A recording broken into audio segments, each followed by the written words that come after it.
Hello, Neo. Happy birthday. Ito nga pala si Kuya Roberto, yung pinsan mo. Kamusta ka na dyan sa US? Balita ko malaki ka na.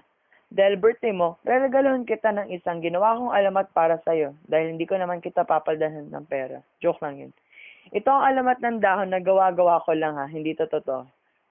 Nagsimula ang kwento sa isang kaharian. Dito nakatira ang isang mabait na prinsesa na nangangalang Diana. Ngunit dahil mahal niya ang buong kaharian at kaklose niya ang halos lahat na tao doon, gusto niya na tinatawag siyang Di. Siya ay anak ni Reyna Queen at Haring Edmund. Ngunit nagpakamatay ang nanay niya dahil sa kalupitan ng tatay na si Edmund. Mismong si Diana ay ayaw sa tatay niya kaya sa tuwing nagwawala o nagagalit ang tatay niya, tumatakas siya sa palasyo. Isang araw, pumunta si Dee sa kwarto ng tatay niya upang magdala ng pagkain sa kanya. Wala dito si Edmund, kaya tiningnan ni Dee ang buong kwarto niya. Nakita siya ng isang kwintas na kulay ginto na nakalagay sa lamesa sa tabi ng kama niya. Kinuha niya ito at lumabas ng kwarto.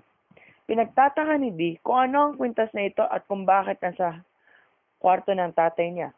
Habang siya ay papunta sa kwarto niya, nadaanan niya ang isang alipin na nangangalang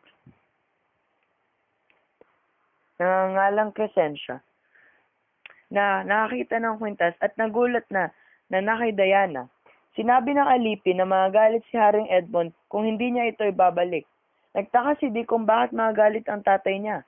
Kaya kinuwento ng alipin ang nangyari kay Queen. Dito nalaman ni Diana na nagpakamatay ang nanay niya at ito'y naging kwintas. Natako naman si Diana na baka siya na ay makita ng tatay niya kaya umalis siya ng bahay. Sa susunod na araw, nalaman ni Edmund na tumakas nga si Diana dala ang kwintas. Dahil sa sobrang galit, pinahanap niya ito sa kawal niya na si Carlito.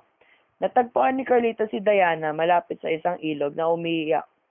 Dahil si Carlito ay napakatapat sa hari at siya ang kawal na pumatay sa trabahador na naging kalaguyan ni Queen, walang awa niyang hinila si Diana papunta sa kanya.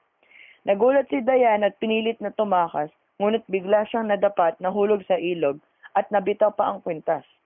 Hindi na nagmalakas sakit si Carlito at pinulot niya kagad ang kwintas at umalis papunta sa palasyo. Sumisigaw si Diana, natulungan siya at may nakarinig naman sa kanya. Si Crescencia ang alipin na ng kwento sa kanya, na napadaan sa ilog pagkatapos malaman na tumakas si Dee.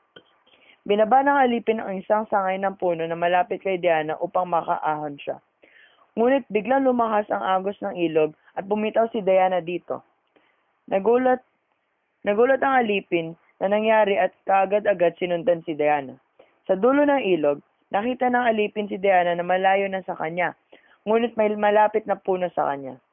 Sinagawa ng alipin kay Diana na umahon siya upang mahawakan niya ang puno. Sa kasamaang palad, hindi na nagawa nito ni Diana sapagkat nahagip na siya ng ilog. Tuloy-tuloy naman ang alipin na sumisigaw ng, "Diana, umahon ka! Di, umahon ka!" Hanggang naabot niya ang lugar kung saan ang prinsesa.